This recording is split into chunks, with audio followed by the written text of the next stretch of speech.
Tayo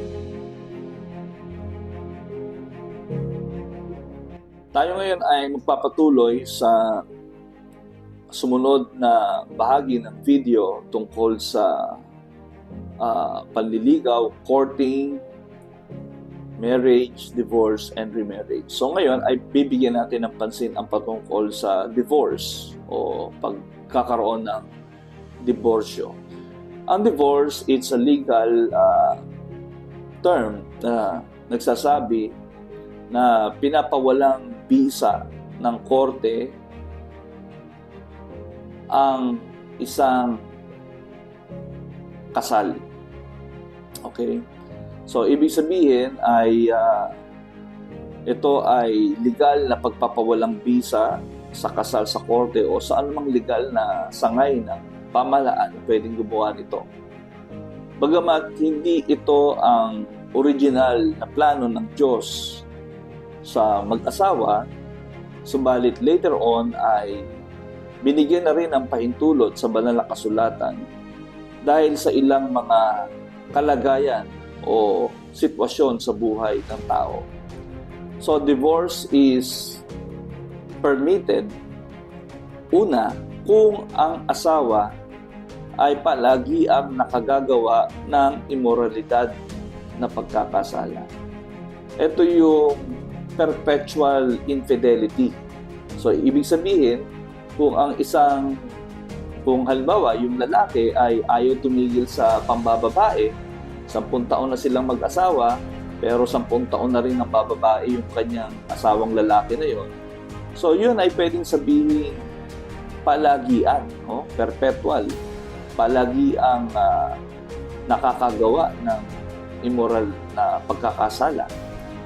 Okay? Ang sabi ng Panginoon sa Matthew chapter 5 verse 32, ngunit ngayon sinasabi ko sa inyo, kapag pinahiwalay ng isang lalaki ang kanyang asawa, nang hindi naman ito nangangalo niya, at ito'y nag-asawang muli, ang lalaking iyo'y nagkasala, itinulak niya ang kanyang asawa sa pangangalo niya. At sino mang mag-asawa sa babae hiniwalayan ay nangangalo niya. Gusto kong pansinin natin yung salitang hindi naman ito nangangalo niya. Sabi ron, ngunit ngayon sinasabi ko sa inyo, kapag pinahiwalay ng isang lalaki ang asawa, nang hindi naman ito nangangalo niya. Ibig sabihin, pwede palang magkaroon ng paghihiwalay kung ang case is very specific, yung nangangalo niya. Okay? So, kaya, this is the only ground, isa sa ground directly na sinabi ni Jesus, possible ground for divorce, kung ang isang partner, kung ang asawa ay nangangalo niya. So, the concept dito ng nangangalo niya, it's not a one-time occurrence, kundi yun nga yung sinasabi natin, yung palagi ang nakagagawa, perpetual infidelity. Okay? That could be a ground for divorce. Pangalawa, malinaw na sinasabi ng Bible na pwedeng maganap ang divorce. Again, this is not the original plan of God, but dahil sa katigasan ng ulo ng tao, divorce was permitted. On the second condition, ang sabi rito, ito'y nangyayari kung ang hindi mananampalatayang asawa ay magmungkahi ng diborsyo at kusang loob na iwan ang Kristiyanong asawa.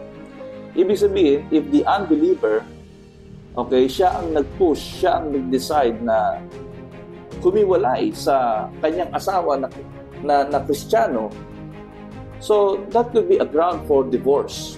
Hindi yung Kristiyano ang mag-i-initiate ng divorce at this time, kung hindi yung hindi Kristiyanong asawa, yun ang nag-initiate ng divorce. So pwede pala maging ground yun. Maliwanag yan sa sinasabi ni Apostol Pablo, 1 Corinthians chapter 7 verse 15, kung ibig humiwalay ng asawang hindi sumasampalataya, bayaan ninyo siyang humiwalay. Sa gayong pangyayari, ang lalaki o babaeng sumasampalataya ay malaya na, sapagkat tinatawag tayo ng Diyos sa payapang pamumuhay. Ayan. So, ganito, divorce is permitted, pero we only resort to divorce. Tayo ay maaari lang natin tingnan itong option ng divorce na ito after na ginawa na natin ang lahat. Masasabi natin, nag-exert ka na ng lahat ng effort mo, in-exhaust mo na lahat ng resources mo, lahat ng effort mo na ingatan, i-preserve ang iyong marriage, pero sadyang humahantong pa rin sa pananakit. Okay? Hindi mapigilan, nalalagay ka sa peligro, nagiging battered wife ka, o kaya baliktad, nagiging battered husband ka. Papasok ka sa trabaho, may black eye ka, yung pala, ginugulpi ka ni misis mo, na nagdudulot ng paulit-ulit na, yun na, pananakit. Nagkakaroon ka ng threat sa buhay. O kaya naman ay talagang sa 10 taong pagsasama nyo ay 9 na taon and counting pa ay puno ng mga verbal abuse na nagkakaroon ka na ng trauma, no? Nagkakaroon ka na ng emotional damage. So sa ganitong mga sitwasyon, maaring ipayo, of course, sa legal na paraan, at least yung pansamantalang paghihiwalay. Okay, pansamantalang paghihiwalay. Kung nasasaktan ka na sa paulit-ulit, so try to give yourself a break. At ganoon din yung asawa mo na magkaroon ng pagninilay-nilay sa pamamagitan ng pansamantalang paghihiwalay. Of course, itong pansamantalang paghihiwalay na to should be done in a legal way. Okay? Para maproteksyonan yung kaligtasan mo. Yung kaligtasan ng isang naaargabyado doon sa mag-asawa. Lalaki man yan o babae. Lalo na kung talaga meron ng domestic violence. No? Which is, merong batas talaga ang Pilipinas patungkol sa domestic violence. Kaya kung merong ganitong klase ng pag-aabuso, ay pwede maghiwalay muna. Pero kung dumating ang time na hindi na talaga mare-resolve, ibig sabihin, it continue to happen after all. Ito yung sinasabi ko kanina, after all that you exerted your effort, your time to preserve the marriage, pero it will not really work. Ito sinasabi ni Pablo sa 1 Corinthians chapter 7 verse 10 to 11. Sa mga may asawa, ito ang inuutos ng Panginoon, hindi ako. So ibig sabihin, binibigyan din ni Paul, ni Apostle Pablo, that this statement is coming from the Lord. Ano sabi niya? Huwag makipaghiwalay ang babae sa kanyang asawa. Ngunit kung siya'y hihiwalay. Take a look at that phrase. Ngunit kung siya'y hihiwalay. So what are the conditions ng possibility ng kanyang paghiwalay? Yun yung binanggit natin nung una. Kung ang kanyang asawa ay mayroong perpetual immorality. Okay? Ibig sabihin, hindi tumitigil sa pambababae. Okay? So, unfaithfulness na walang pukna, tuloy-tuloy, hindi humihinto. O kaya, yung pangalawang dahilan na sinabi natin na kung yung kanyang unbelieving husband o yung kanyang hindi Kristiyanong asawa ang gusto nang humiwalay sa kanya. So, yun ang ground ng divorce. So, tuloy natin yung basa natin dito sa 1 Corinthians chapter 7. Nandito tayo sa verse 11. Ngunit kung siya'y hihiwalay based on the two reasons that we stated, perpetual infidelity o yung tuloy-tuloy na pagkakasalang immoral, o kaya yung unbelieving spouse ay nag-decide na hiwalayan yung Kristiyanong asawa niya. Ngunit kung siya hihiwalay, manatili siyang walang asawa o kaya ay makipagkasundo sa asawa at huwag namang hihiwalayan ng lalaki ang kanyang asawa.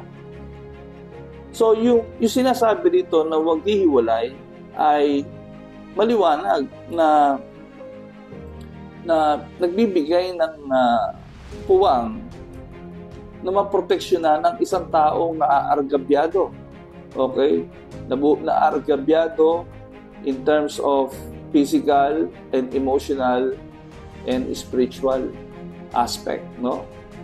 Kung na-compromise yung safety, physical, emotional safety, and even the spiritual side. So, divorce is permitted. Okay? So, yun yung sinasabi na paghihiwalay. Kaya dito, sa makatuwid, yung pansamantalang paghiwalay, katulad ng binanggit natin kanina, this is just to take a break, no? Baka pag lumamig na yung ulo at kalooban ng bawat isa, ay they can resolve the problem in their marriage. No, makarecover sila emotionally sa trauma. Pero kung talagang hindi na masusolusyonan ng problema at huminto na ang magkabilang panig to resolve the issue, and then that could be an option for divorce. Ibig sabihin ng divorce, permanent na paghiwalay. So ang pagkapinili ng mag-asawa ang direksyon ng divorce, although wala tayong divorce pa sa Pilipinas at the time of this writing and at the time of the recording of this video, so what we have is legal separation. So ang legal separation ay hindi nagpapahintulot legally na pwedeng mag-asawa uli ang sino man, no? Kasi meron siyang previous marriage dahil wala pa nga tayong divorce. So what we have is annulment. Pag sinabing annulment, hindi yun pagpapawalang bisa ng kasal eh. Kasi pag sinabing annulment, lumalabas na walang kasalang naganap kasi both of them are not qualified in the first place to contract in marriage. Kaya yung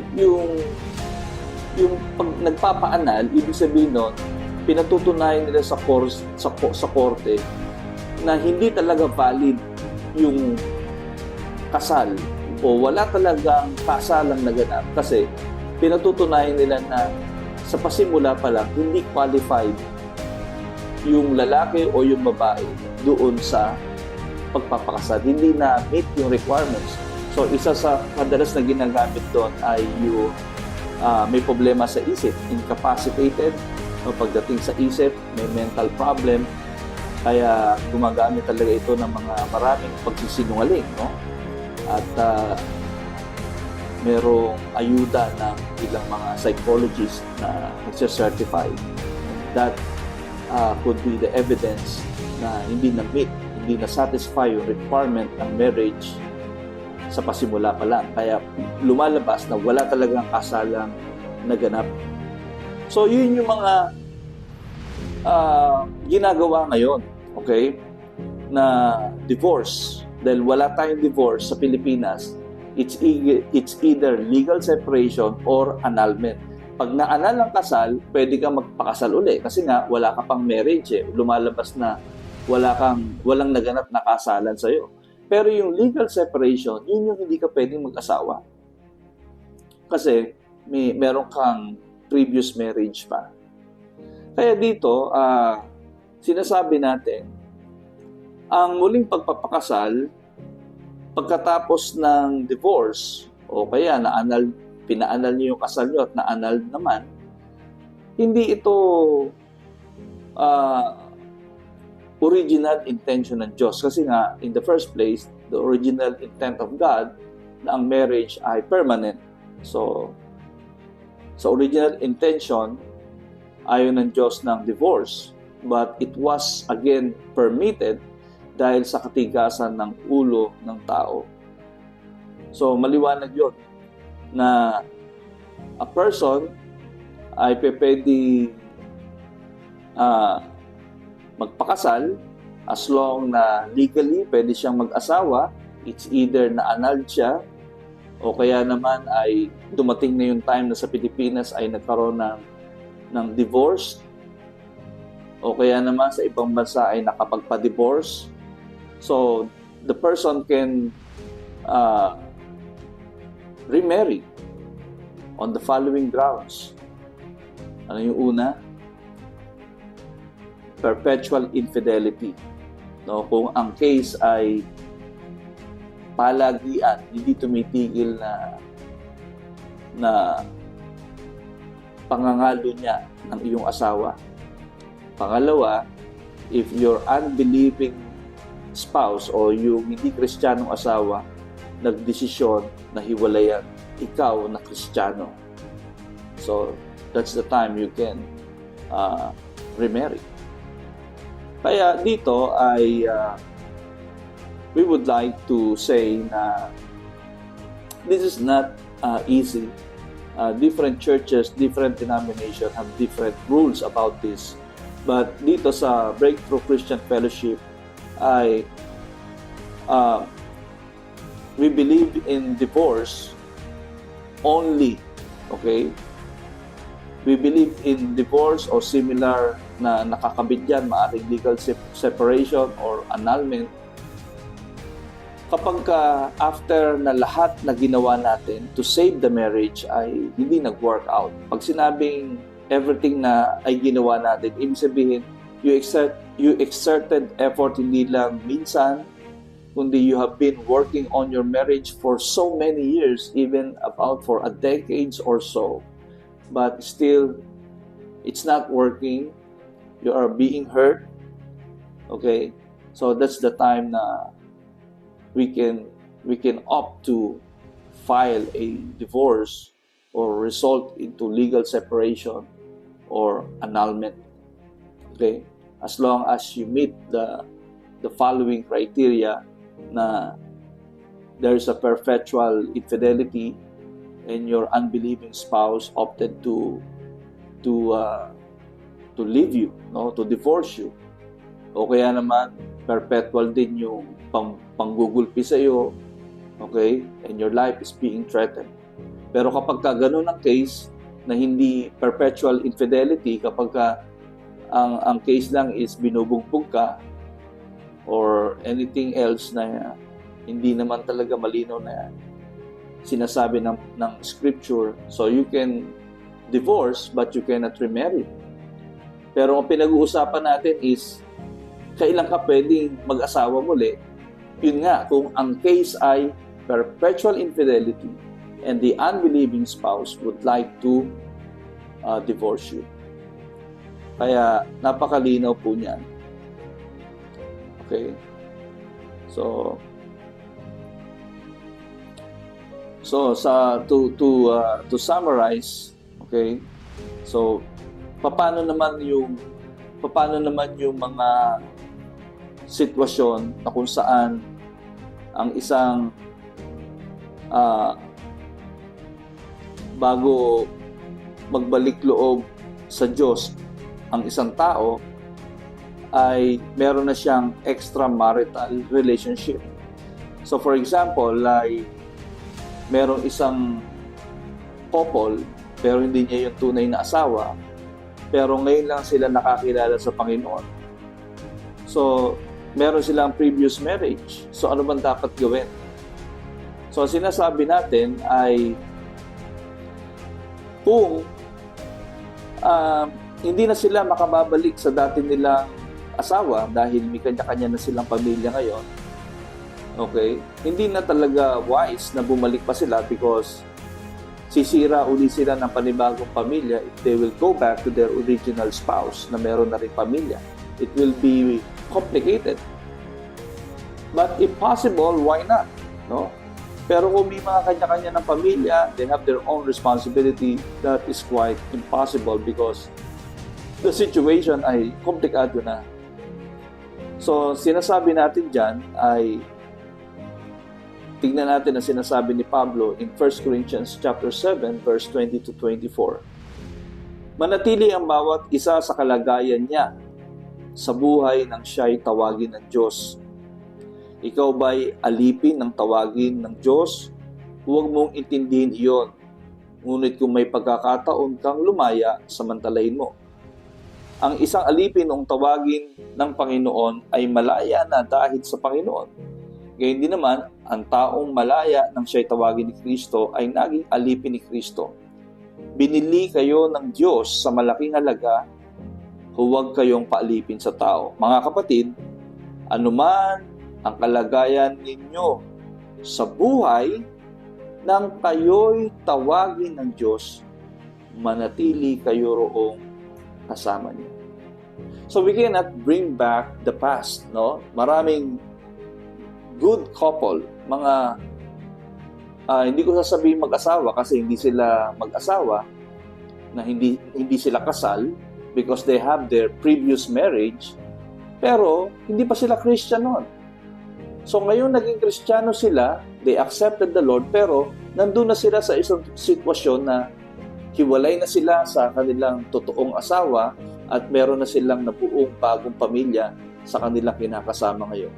Pero if there is a genuine faith, Paul is saying na sa verse 24, anuman ang kalagayan ninyo sa buhay, nung tawagin kayo ng Diyos, ibig sabihin, ngayon, we're talking about the present, ngayon na ikaw na bagamat hindi ka kasal dahil meron ka previous na kasal sa dati mong asawa, pero ngayon ikaw at yung kasama mo ay you are both a believer of Jesus Christ, Paul is saying, manatili kayo kung ano kayo nung tawagin niya. So nandyan na kayo nung tinawag, magpatuloy kayo sa Panginoon. So yun ang sinasabi natin, we're not hindi natin sinasabi na kinukonsisti natin yung immorality. Hindi, because in this case, sinasabi ni Paul na nakakilala ka sa Panginoon, nandyan ka na sa sitwasyon na yan. At hindi ka na makababalik sa dati mong pamilya because bawat isa sa inyo may kanya-kanya ng pamilya sa kasalukuyan. Sa madaling sabi, dahil nandyan na kayo sa sitwasyon na yan, nang dumating ang panawagan ng Panginoon, Paul is saying, manatili kayo. So, yun ang sinasabi natin. Kaya, in this case, it's okay na magpatuloy ang mag-asawa sa church at kung ano man ang kanilang iba pang mga pwedeng gampanan na paglilingkod. But, it is a different case, no? Kung nangyari yung paghihiwalay at muling pag-aasawa na kayo ay Kristiyano na, mananampalataya na. So that is a deliberate na pagkakasala. So that is a different story. Okay? Kaya dito ay sinasabi ng salita ng Panginoon sa Hebrews 10:26, unahin natin 2 Peter 2:21, mabuti pang hindi nila natutunan ang daang matuwid kaysa talikdan matapos matutuhan ang banal na utos na ibinigay sa kanila. Even in Hebrews 10:26, kung matapos nating makilala at tanggapin ang katotohanan at magpatuloy pa rin tayo sa pagkakasala, wala nang hain maihahandog sa ikapagpapatawad ng ating mga kasalanan. So medyo mabigat ito na kung Kristiyano ka na, nakipaghiwalay ka pa sa asawa mo at ikaw ay nag-asawa pa rin ng iba, you fell into immorality, so for sure there is a grave consequence coming from the Lord. Kaya sa kabuuan, ito masasabi natin, just to summarize, ang Kristiyano mag-asawa ay dapat gawin ang lahat upang mapanatili, ma-preserve ang kanilang kasal, ma-preserve ang kanilang marriage, sapagkat yun ang kalooban ng Diyos. Ang divorce o ang paghihiwalay ay pinapayagan lamang sa mga kadahilanan. Number one, kung ang isang asawa ay palagi nagkakasala sa pangangalo niya, ito yung perpetual infidelity. Pangalawa, kung ang isang asawang hindi mananampalataya ay iwan ang kanyang asawang mananampalataya. Pangatlo, kung ang asawa ay palagi ang inaabuso ang kanyang asawa sa physical man o sa emosyonal. So, dito ay makikita natin na that is the ground for divorce o legal separation in our context. Or all the more ay some resulted into annulment of marriage.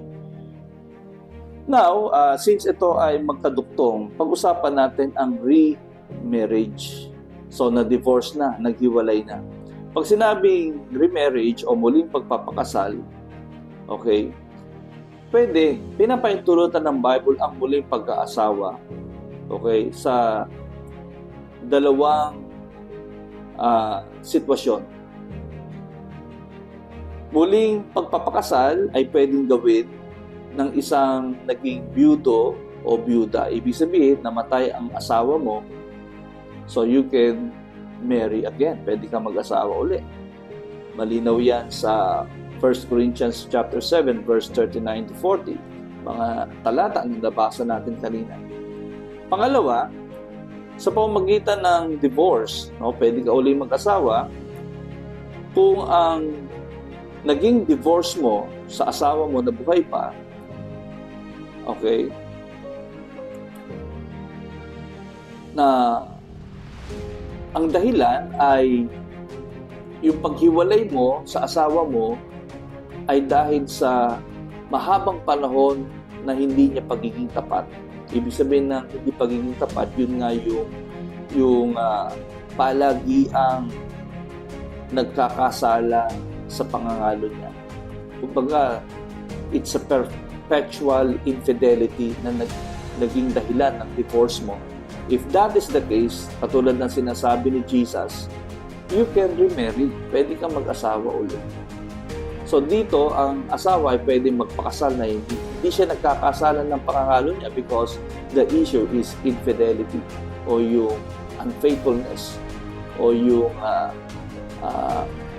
pangangalo niya ang dahilan. So remember, in Matthew chapter 5, around verse 23, yun yung sinasabi doon kanina.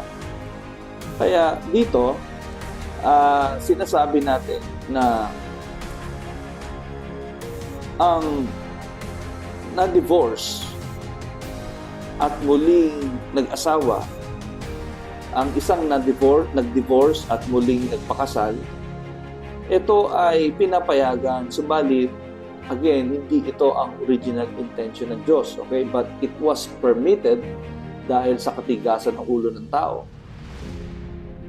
So, ang mga bagay na ito, again, ay ginagawa lamang sa isang desisyon after all na ginawa na ang lahat to save the marriage, pero it didn't work out. So, that's the time that divorce can be a solution. And if it is the reason of perpetual infidelity, pwede siya mag-asawa ulit. Ngayon, how does this impact our lives kung tayo ay may katungkulan sa church? Especially kung ikaw ay pastor, church council, I'm talking about sa context ng Breakthrough Christian Fellowship. If you're a pastor, church council, coordinators, or big group leaders, okay, o iba pang mga katungkulan. Ang sabi ni Apostle Pablo sa 1 Timothy chapter 3, verse 1 and 2, totoo ang kasabihang ito. Ang nagnanais na maging tagapangasiwa sa iglesia ay naghahangad ng mabuting gawain. Kaya kailangan wala siyang kapintasan, isa lamang ang asawa, marunong magpigil sa sarili, maingat, kagalang-galang, bukas ang tahanan at mabuting tagapagturo. So dito, hindi siya matatanggal, hindi siya matitiwalag sa isang church. Pero kung ang case niya ay divorce siya at muli siya nag-asawa, ay nung siya ay Kristiyano na, okay? Hindi siya magiging qualified na maging pastor, elder, o magiging church council, or coordinators, or big group leader. Simply because para mapangasiwaan mo ang church or part of the church, ang isang qualification na maliit dapat napapangasiwaan mo ang loob ng iyong tahanan. So that could disqualify a minister kapag meron siyang issue sa kanyang marriage. If he's a divorced or remarried. Although iba-iba ang stand ng mga Christian churches and denomination, but at least sa bakuran ng Breakthrough Christian Fellowship, we uphold this standard simply because gusto natin bigyan ng tiin kung gaano kahalaga at dapat pag-ingatan ang pag-aasawa. Karagdagan pa sa sinasabi ni Apostol Pablo, 1 Timothy chapter 3 verse 4 to 5, kailangan siya'y mahusay mamahala sa sariling sambayan, iginagalang at sinusunod ng kanyang mga anak. Paano makapangangasiwa ng maayos sa iglesia ang isang tao kung ang sambahayan niya'y hindi niya kayang pamahalaan? Ayan. Ganun din sa 1 Timothy chapter 3 verse 12, kailangan din isa lang ang asawa ng isang tagapaglingkod sa iglesia. Maayos siyang mamahala sa sariling sambahayan at mabuting magpasunod sa kanyang mga anak. So there is a clear, specific, stated qualification sa mga nagsiserve sa pangangasiwa sa loob ng church, and even doon sa mga nagtuturo ng salita ng Diyos. Dapat may isa lang asawa na papangasiwaan mabuti ang kanyang sambayan. So paano natin masasabing napapangasiwaan mabuti kung hiwalay nga at nag-asawang muli? Kaya ito exclusively applicable sa mga may mataas na katungkulan sa loob ng church. Paragdagan na sinasabi ni Apostol Pablo patungkol sa mga diborsyadong ministro sa 1 Corinthians chapter 7 verse 10 to 11 ay kapag nagpakasal muli ang isang hiwalay sa asawa na lingkod ng Diyos, maglalagay sa kanya yun upang alisin siya sa kanyang posisyon, no? Sabi nga ni Paul sa 1 Corinthians chapter 7 verse 10 to 11, sa mga may asawa, ito ang iniutos ng Panginoon, hindi ako. Ibig sabihin, the idea comes from God, not from Him. Huwag makipaghiwalay ang babae sa kanyang asawa. Ngunit kung siya hihiwalay, manatili siyang walang asawa, o kaya ay makipag-asundo sa asawa, at huwag namang hihiwalayan ng lalaki ang kanyang asawa. Ayan. Kaya makikita natin na very important na sinasabi kung gaano kahalaga yung preservation ng marriage.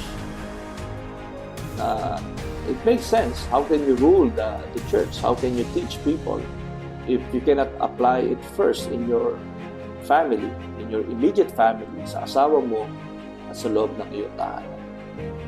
So, at least maliwanag po. I hope this sheds light sa divorce and remarriage. So, in the next video, we will talk about mga katotohanan, principles na dapat nating bigyan ng pansin para magtagumpay ang ating marriage life. No? Paano magtatagumpay ang ating buhay may asawa. So we'll talk about that in the next video.